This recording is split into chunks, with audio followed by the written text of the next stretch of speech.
Politics பேசுறான். Politics. தமிழ்நாட்டின் ஒரு பொற்கால ஆட்சியின் ஒரு யுகத்தின் தொடக்கத்தில் இருக்கோன்னு நினைக்கிறேன். பொற்கால ஆட்சி தான் முடிச்சுட்டு வந்திருக்கேன். கொஞ்சம் கூச்சப்படாம வாங்க இல்லையா, கூப்புக்கு தான் வந்திருக்கோம் வாங்க. அதாவது தவமாய் தவம் இருந்து படம் இருக்குல்ல, அதை ஜனநாயகனோட தீபாவளி ரேஸ்க்கு விட்டா எப்படி இருக்குமோ அப்படி ஒரு ரிசல்ட்டை அரசியலில் அதை தவமாய் தவம் இருக்கு ஒரு இன்டர்வல் போர்ஷன் இருக்கு. அந்த போர்ஷனை இவர்கள் செய்து காட்டி இருக்கிறார்கள். அழுகிறதா சிரிக்கிறதான்னு தெரியாத கண்டிஷனில் தான் இருக்குன்னு வைங்க. அந்த படமும் அப்படி தான் இருக்கும். திமுக ஆட்சி வீழ்த்தப்பட்டிருக்கிறது. அதிமுக திமுகவுக்கு அடுத்த இடத்தில் இருக்கிறது. பல தொகுதிகளில் டெபாசிட் இழந்திருக்கிறது. நாம் கணித்த அத்தனை கணக்குகளும் பொய்த்திருக்கின்றன. கடந்த வாரம் நாம் பேசிட்டு இருக்கிறது போல தமிழ்நாட்டில் பொட்டன்ஷியல் வாக்காளர்கள் விஜய்க்கு வாக்களிக்க தயாராக இருப்பவர்கள் 1,80,00,000 அப்படின்னு எந்த வாய்முகூர்த்தத்தில் நான் சொன்னேன்னு தெரியல. ஆனால் அவர் இதில் 1,80,00,000 பேர் பொட்டன்ஷியலாக இருக்காங்க. இதை மைண்டில் வச்சு தான் அவர் ஒர்க் பண்ணியிருக்காங்க. இதில் எத்தனையை வாங்க முடியுங்கிறது இவங்களுடைய திட்டம் பலிப்பதை பொறுத்தது அப்படின்னு. கிட்டத்தட்ட 1,72,00,000 மேற்பட்ட வாக்குகளை தாவேக்கா வாங்கி தனிப்பெரும் கட்சியாக 35% வாக்குகளுடன் இன்றைக்கு ஆட்சி அமைக்க உரிமை கோரியிருக்காரு. அருளேகர் கவர்னர் முழு பட்டியல் கொடுங்க அப்படின்னு சொல்லியிருக்காரு. முழு பட்டியல்னா அவங்க 118 வர்றதுக்காக கேட்குறாங்க. 118 குறையுதுன்னா இவர் முன்னாடியே மேடையில் பேசின மாதிரி திருப்பரங்குன்றம் விஜய், மதுரை மத்தி விஜய், கோயம்புத்தூர் விஜய்னு வேணா விஜய் ஒரு 7 எழுதி கொடுக்கலாம். அது என்ன செய்ய போகிறாங்கன்னு தெரில. நாளைக்கு பதவியேற்பு நடக்க இருப்பதாக சொன்னார்கள். அது தள்ளி போகிறது என்பது தான் கடைசியாக அந்த செய்தி. பல்வேறு கருத்து கணிப்புகளும் மற்றவர்களும் கணித்ததை போல 15% வரைக்கும் வாக்கு வந்திருந்தால் திமுக அதிமுகவுக்கான வாக்கு சதவீதம் குறைந்திருக்குமே தவிர சீட் கன்வர்ஷனாக மாறுவது என்பது திமுகவுக்கும் அதிமுகவுக்கும் தான் நடக்குங்கிறது கணிப்பு.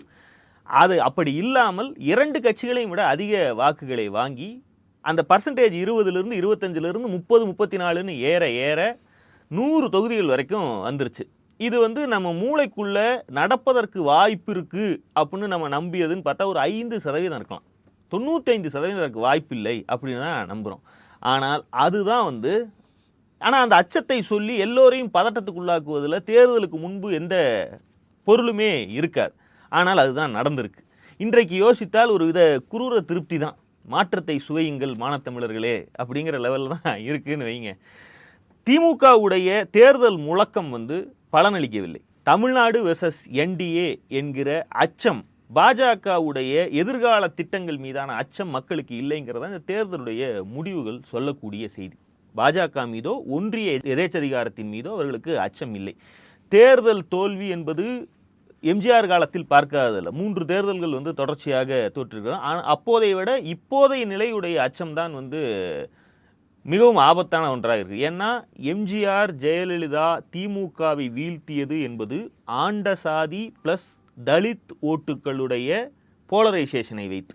திமுக இதற்கு எதிராக சாமானிய படித்த அல்லது படிக்காத வாழ்க்கை பற்றி புரிதலுள்ள கஷ்டம் தெரிந்த வரலாறு தெரிந்த மனிதர்களிடம் ஒரு நம்பிக்கையை பெற்று ஒரு நான் மெஜாரிட்டி மனிதர்களுடைய போலரைசேஷனை நடத்தி சில சமயங்களில் வென்றிருக்கிறது, சில சமயங்களில் தோற்றிருக்கு. எண்ணிக்கை போதாமல் இருக்கும்போது தோற்றிருக்கு. ஆனால் இந்த 2 தரப்புக்கும் அதிமுகவாகட்டும் திமுகவாகட்டும் தமிழ்நாட்டுடைய சோசியல் ஃபேப்ரிக் மீது ஒரு பெருமிதம் இருந்தது. பெரியார், அண்ணா, திராவிடம், தமிழ் குறித்த பாசம் ஜெயலலிதா ஆட்சி காலம் வரைக்கும் அது தொடர்ந்து கொண்டு தான் இருந்தது. அதுதான் தமிழ்நாட்டில் பாஜகவை வளர விடாமல் தடுத்து நிறுத்திய புள்ளி. அங்கே அதிமுகவில் ஓட்டை விழத் தொடங்கியதும், ஜெயலலிதா மரணத்துக்கு பின்பு இந்த அடிமைகளால் ஓட்டை விழத் தொடங்கியதும் தான் திமுக அதை எச்சரிக்கக்கூடிய அரசியலையே தன்னுடைய பிரதான முழக்கமாக்கி வேலை செய்து அதில் தான் வென்றது. இப்போது மாற்றம் என்று இவர்கள் கொண்டு வந்திருப்பது 5 ஆண்டு கால ஒரு ஆட்சிக்கு எதிரான மனநிலை மாற்றம் கிடையாது. அரை நூற்றாண்டாக தமிழ்நாட்டில், அரை நூற்றாண்டுக்கு மேலாக தமிழ்நாட்டில் நடந்து கொண்டிருக்கக்கூடிய ஒரு அமைப்பு ரீதியான ஒரு ஸ்ட்ரக்சரல் அரசியலுடைய மாற்றம். அதன் மீது அவர்ஷன் மாற்றத்துக்கு வாக்கை பெற்றிருக்கிறார். ஒரு சக்கரம் துருவேறி இருக்கிறது என்றால் அந்த துருவை சுத்தம் செய்வதுதான் மாற்றம். மாறாக சக்கரத்தை உடைத்து போடுவோம் அப்படிங்கிற முடிவுக்கு அவர்கள் சென்றிருக்கிறார்கள். இந்த இடத்தில் துருவை நொந்து கொள்வதா அல்லது உடைத்தவனை நொந்து கொள்வதாங்கிறது புரியாத ஒரு சூழ்நிலை தான் நிலவுது. இப்போதைக்கு திமுக மற்றும் இன்னும் 3வது இடத்தில் இருக்கக்கூடிய அதிமுக மற்றும் பாஜகவை வென்று செரித்தால்தான், அது தின்று செரித்தால்தான் இந்த அப்பொலிட்டிக்கல் வைப் கொண்டாட்ட அரசியலை வெல்லுவதற்கான எண்ணிக்கை கிடைக்கும். இந்த 35% அவர்களுக்கு நிலையான வாக்கு வங்கின்னு வைத்து கொண்டு சொன்னாலுமே இது நிலையானதா இல்லையாங்கிறது ஒவ்வொரு தேர்தலுக்கும் மாறுபடும். இதில் எத்தனை சதவீதம் பேர் பேர குழந்தைகள் முகத்துக்காக புள்ள கேட்டுச்சு, பையன் கேட்டான், அழுவாங்க, கோச்சுக்குவாங்க அப்படின்னு போட்டாங்கன்னா நமக்கு தெரியல.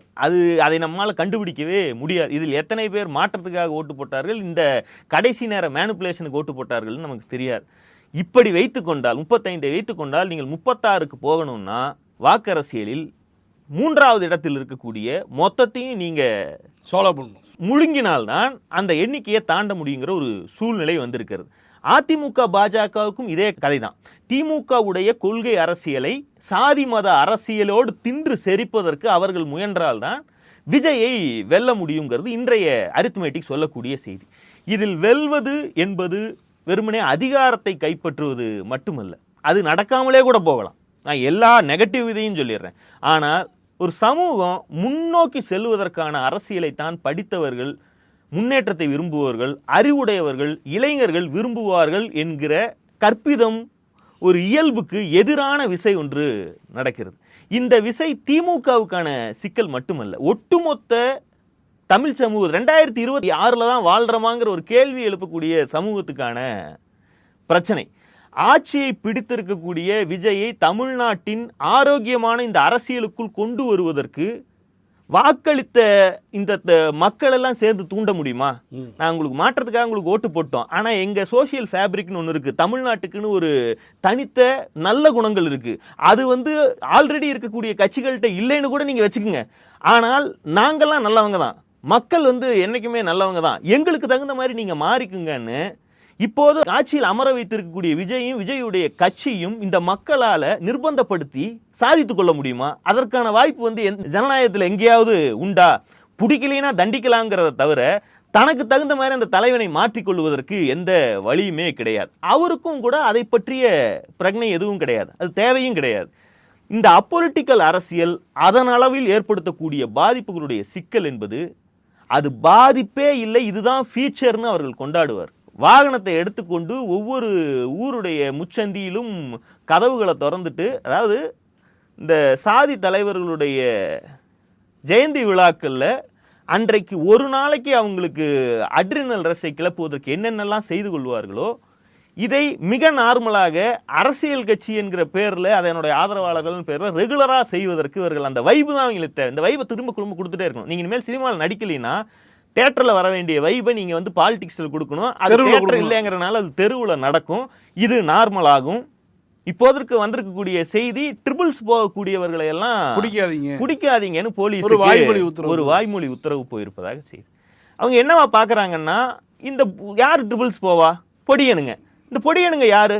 இன்றைக்கோ அல்லது நாளைக்கோ நமக்கு வர வேண்டிய வாக்கு. இவர்களுடைய கோபத்தை இந்த ஆட்சி செய்யக்கூடாதுன்னு இன்னும் பதவியேற்பதற்கு முன்பே பிரதான இன்ஸ்ட்ரக்ஷன்ல ஒண்ணு இதுன்னா இது எங்க போக போகுதுங்கிறது தெல்ல தெளிவாக தெரிகிறது. பக்குவமான முதியவர்கள் தொடர்ந்து மரணத்தை எய்துவார்கள், புதிய இளைஞர்கள் வாக்காளர் பட்டியலுக்குள்ள வருவார்கள். 50 ஆண்டு கால அரசியலில் இந்தியா முழுக்க பாரம்பரிய கட்சிகள் உருவாக்கி வைத்திருக்கக்கூடிய பணபலம், சாதி திரட்சி, பகட்டு, படோபகம் ஆகியவற்றின் மீது ஒரு தீராத அயற்சி இந்த இளைஞர்களுக்கு இருக்கிறது. இதனை ஒரு சினிமா ஸ்டார் நம்ம முன் வச்சு தேர்தல் வெற்றியாக்கி இருக்கக்கூடிய தாவேக்காவுடைய திங்க் டேங்கை பாராட்ட வேண்டும். அது திங்க் டேங்க் என்று சொல்லுவதா என்பது ஒரு தனி டிபேட். அரசியல்ங்கிறது தேர்தலில் வெற்றி பெறுவதற்கு இப்போ பாஜகவுடைய வெற்றி பற்றி புத்தகம் எழுதுறாங்கல்ல, அது நெகட்டிவாக தான் எழுதுறாங்க, ஆனால் அது ஒரு கேஸ் ஸ்டடி. அதை வென்று கொடுத்தது எது? குரூக்குடாகவே இருந்தாலும் அந்த புத்திசாலித்தனம் தான் அந்த வெற்றியை பெற்றுக் கொடுக்கிறது. திமுக, அதிமுக போன்ற கட்சிகளை எதிர்த்து 3வதாக ஒரு புதிய கட்சி எந்த கூட்டணியும் இல்லாமல் அனைத்து தொகுதிகளிலையும் ஆள போட்டு வெற்றி பெறுவதுங்கிறது சாமானியமான விஷயமும் கிடையாது.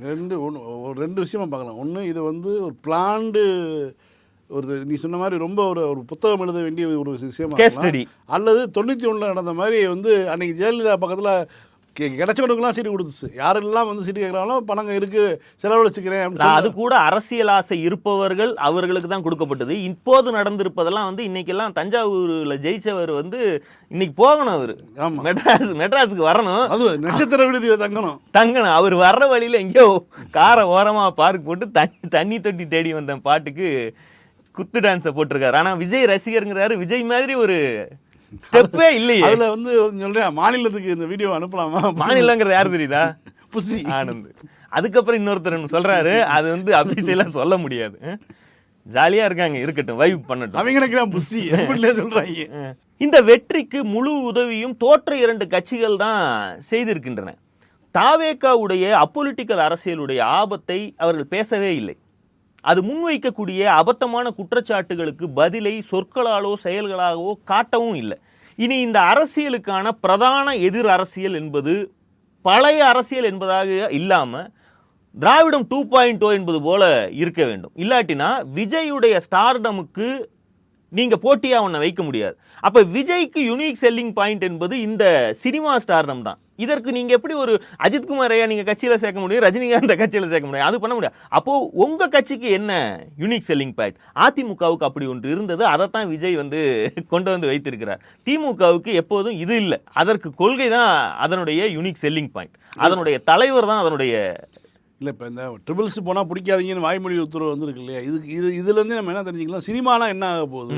சினிமா நடிகர்கள் இவருக்கு ஆதரவே கொடுக்கல. சிபிராஜும் பாக்யராஜ் மகனும் தான் ஆதரவு கொடுத்துட்டு இருந்தாங்க.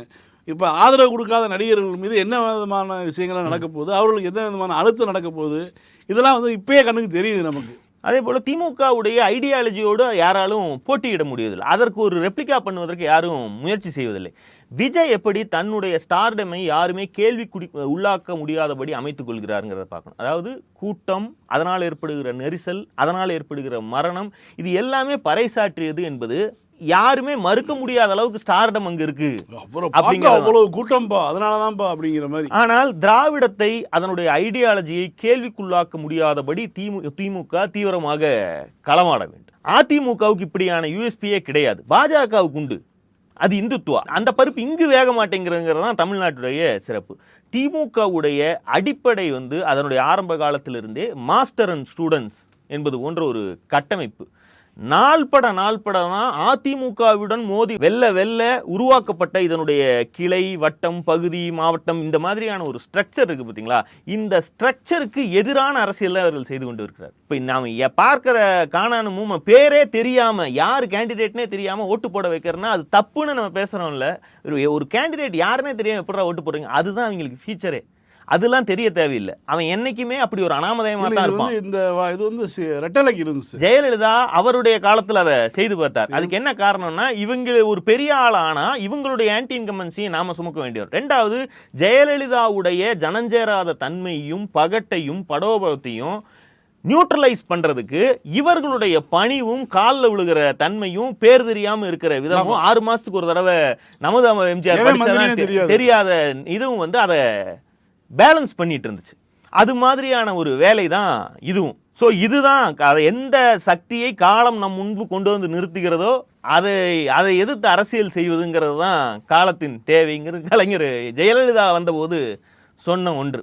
அப்போ திமுக தன்னுடைய வலிமையை முழுமையாக பயன்படுத்தி அரசியலில் தன்னுடைய இடத்தை அரசியலில் பிரதான சக்தியாக முன்னோக்கி செல்லும் விசையாக அது செயல்படுவதற்குண்டான வழிகளை பார்ப்பது தான் தேவை தமிழ்நாட்டுக்கு என்னங்கிறத வந்து உறுதிப்படுத்தணும். திமுகவின் இருப்பு என்பது தமிழ்நாட்டில் அறிவு தரப்பின் இருப்பு. அது ஆட்சியை பிடிக்கும் அளவுக்கு வாய்ப்புகள் 6 முறை கிடைத்திருக்குங்கிறது வந்து அதிசயத்திலும் அதிசயம். அப்படிதான் அதை பார்க்கணும். அது கிடைக்கவில்லை என்பது ஒரு பெரிய நியூஸ் கிடையாது. அப்போ அவர்களுடைய இந்த அறிவு தரப்புடைய மனம் உடைந்து விடக்கூடாது. முன்னிலும் தீவிரமாக இந்த இயக்கத்தில் உழைக்க வேண்டிய கட்டம் இது.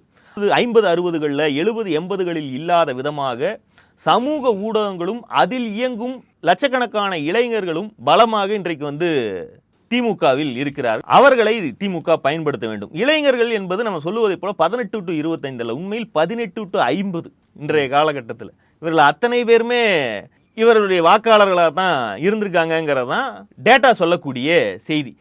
இவர்கள் எல்லாருமே சினிமா ரசிக வெறியர்கள் என்று கருதுவதும் ஒரு விதத்தில் தவறான முடிவாகி போகும். அவர்கள் வந்து அப்பொலிட்டிக்கலாக இருக்காங்க, மாயையை நம்புகிறார்கள், பொய்யான அல்லது திரிபுவாதத்துக்கு பலியாகிறார்கள்.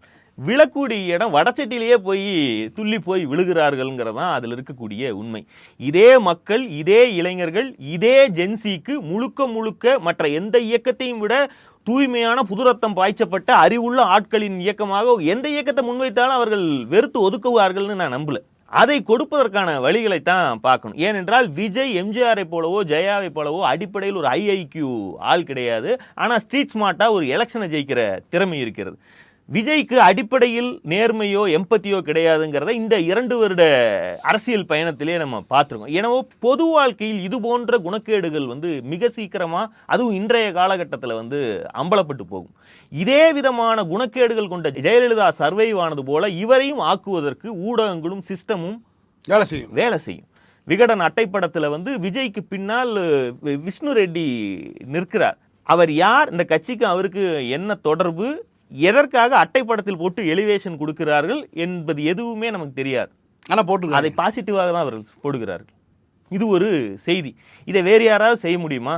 அதிலிருந்து நம்ம இனி எப்படி போக போகுதுங்கிறத புரிஞ்சுக்கலாம். நேற்றைக்கு த்ரிஷா வருகையை ஒரு முக்கியமான இயல்பான செய்தியாக, இப்போ திமுக வென்றால் அண்ணா நினைவிடத்துக்கும் கலைஞர் நினைவிடத்துக்கும் முதலமைச்சர் போவதை போன்ற ஒரு இயல்பான செய்தியாக மக்கள்கிட்ட அதை கன்சியூம் பண்ணுறதுக்கு கொடுக்கின்றன.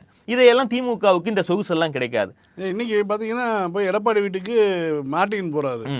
இது வரைக்கும் திரைமறைவில் இருந்த ஒரு தொழிலதிபர், ஒரு லாட்டரி வியாபாரி, அவர் வெளிப்படையாக இன்னைக்கு அரசியல் வேற அரசியல். அவர் மருமகன் என்ன சொல்றாரு, எனக்கு அவருக்கு சம்பந்தமே இல்லைங்கிறார். அது போன வண்டி வாய்ஸ் ஆஃப் காமன்ஸ் பேர்ல இருக்கு. அதான் இனி நமக்கு ஒரு விதத்தில் தலைகள் இல்லை. ஆட்சி நம்முடையது கிடையாது. 2000 ஆண்டு கால பிரச்சனைகளுக்கெல்லாம் திமுகவிடம் இந்த 5 ஆண்டுகளில் தீர்வு தேடிய நீலச்சங்கியில் முதல் ஆளாக விஜயுடைய இந்த அரசியலுக்கு தத்துவார்த்த விளக்கம் வியாக்கியானம்லாம் கொடுப்பதற்கு நேற்றைக்கே தயாராகிவிட்டார்கள். இவர்கள்லாம் அதுவும் பார்த்தீங்கன்னா இவர் ரஞ்சித்லாம் பார்த்தீங்கன்னா சாதி பார்க்காமல் யாருன்னு பேரை பார்க்காமலே நிப்பாட்டி விட்டுருக்கு.